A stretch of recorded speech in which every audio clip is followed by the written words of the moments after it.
Júnior se exercita correndo 5 km, 7 km ou 9 km por dia. Em certo período de dias consecutivos, superior a 7 dias, ele percorreu um total de 51 km e, pelo menos uma vez, cada um dos percursos de 5 km, 7 km e 9 km.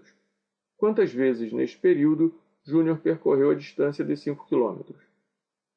Temos então aqui a soma de 5 km com 7 com 9 km, dando 21. Ele percorreu pelo menos uma vez cada uma dessas três distâncias. Então, já temos 21 km acumulados nesse total de 51 km. Como temos que saber o número de vezes, isto é, o número de dias, em que Júnior percorreu a distância de 5 km, vamos montar aqui uma equação para o total de quilômetros percorridos por Júnior, que inclui 21, que é essa soma aqui.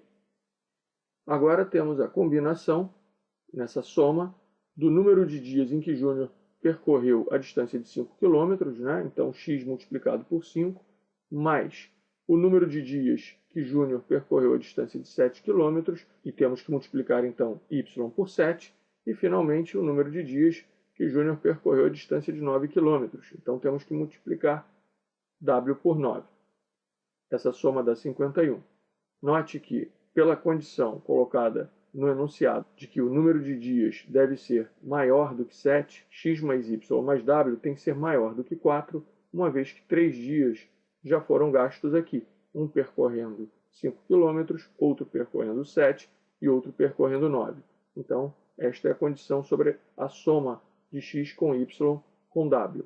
E agora, a partir desta equação, podemos chegar a uma equação com três incógnitas, 5x mais 7y mais 9w igual a 51 menos 21, 30. Note que uma equação com três incógnitas não tem solução analítica. Nós precisaríamos aqui de mais duas equações envolvendo essas incógnitas para resolver o sistema.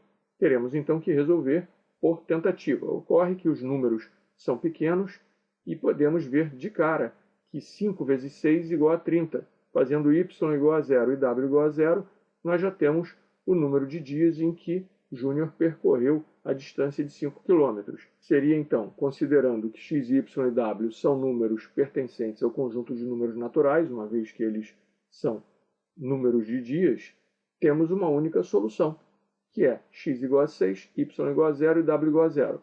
Ocorre que ainda há mais um dia aqui a ser somado, devido ao fato de ele ter percorrido essa distância aqui, pelo indicado aqui no enunciado. Então, nós temos 5 km, quantas vezes percorrido?